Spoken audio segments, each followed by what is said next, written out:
আসসালামু আলাইকুম, সবাইকে স্বাগত জানাচ্ছি আজকের ভিডিওতে। কথা বলছি আমি নাভিদ আলমগীর।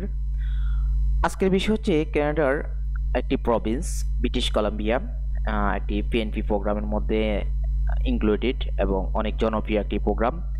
এই ব্রিটিশ কলাম্বিয়া প্রভিন্সের লাস্ট যে ইনভিটেশন টু অ্যাপ্লাই, অর্থাৎ তাদের যে ইনভিটেশন ইস্যু করা হয়, লাস্ট যে ড্রটা, সেই ড্র ইনফরমেশনটা আজকে আমি আপনাদেরকে জানাবো। আমি এক্সেলে এই ড্রয়ের সকল ইনফরমেশনটা আমি একটু সামারি করেছি, অনেক দারুণভাবে সাজিয়েছি। তো সেটা আমি পরে কথা বলতেছি, আগে আমি ওয়েবসাইট নিয়ে কিছু কথা বলি।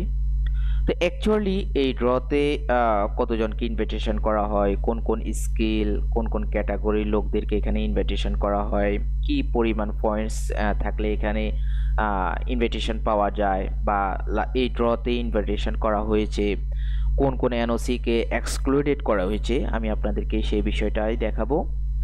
তো এই যে ওয়েব পেজটা দেখছেন, এই ওয়েব পেজের লিঙ্কটা আমি ভিডিও ডিসক্রিপশনে দিয়ে দেবো।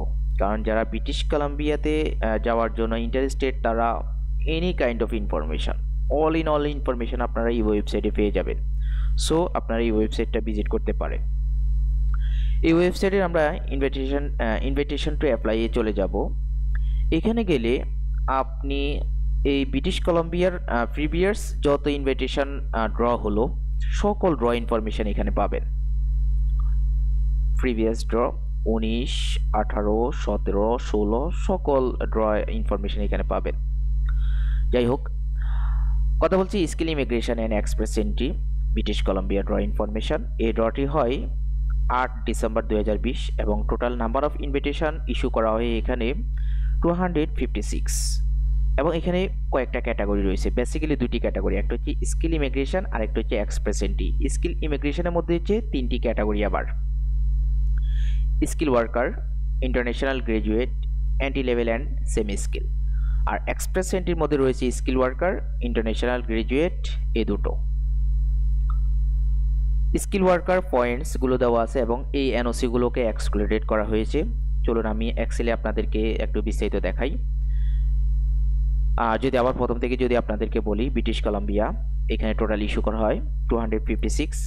অলরেডি এই 2020 সালে ব্রিটিশ কলাম্বিয়া 9000 ইমিগ্রেন্টদেরকে 9000 ইমিগ্রেন্ট তারা ইস্যু করে ফেলেছে, ইনভিটেশন করে ফেলেছে। তো কোন কোন ক্যাটাগরিতে ইনভিটেশন ইস্যু করেছে? তো স্কিল ইমিগ্রেশনের মধ্যে রয়েছে skill worker, international graduate, entry level and semi skill. আর এক্সপ্রেস এন্ট্রির মধ্যে রয়েছে দুটো ক্যাটাগরি, সাব ক্যাটাগরি, একটা হচ্ছে যে স্কিল ওয়ার্কার আর একটা হচ্ছে ইন্টারন্যাশনাল গ্রাজুয়েট। তো স্কিল ওয়ার্কারদের মধ্যে তাদেরকে ইনভিটেশন করা হয়েছে যাদের মিনিমাম স্কোরটা হচ্ছে 95। ইন্টারন্যাশনাল গ্রাজুয়েটদের মধ্যেও একই 95। এন্ট্রি লেভেল অ্যান্ড সেমি স্কিলের মধ্যে রয়েছে 77। আর এক্সপ্রেস এন্ট্রি স্কিল ওয়ার্কার তাদের হচ্ছে 97। Express entry international graduate 97। আর এই যে এনওসিগুলো দেখছেন, এগুলোকে এক্সক্লুডেড করা হয়েছে এই ড্রতে।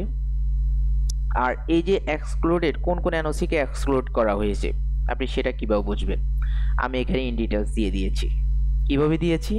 এই যে ধরেন এই এনওসিটা, আমি এটাকে কপি করলাম, আমি এখানে এনওসি ওয়েবসাইটে আসলাম, তাদের এখানে আসে আমি এটা পেস্ট করলাম।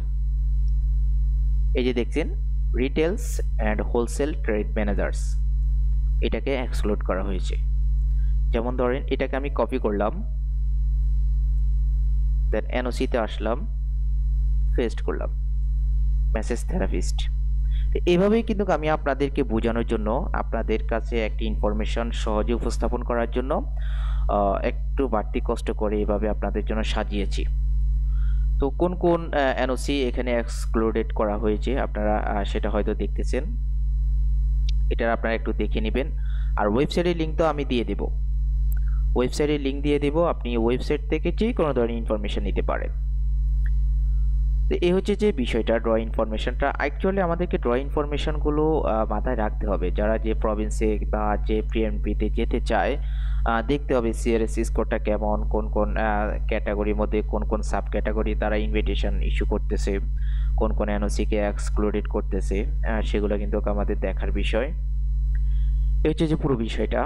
আমি ব্রিটিশ কলাম্বিয়া প্রভিন্স নিয়ে সামনে কি কি ক্যাটাগরি রয়েছে, কি কি যোগ্যতা লাগবে, কি কি ডকুমেন্ট লাগবে, কিভাবে আপনি এখানে অ্যাপ্লাই করবেন।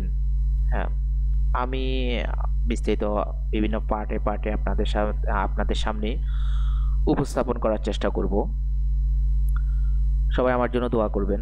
সবাই ভালো থাকবেন, সুস্থ থাকবেন। আল্লাহ হাফেজ।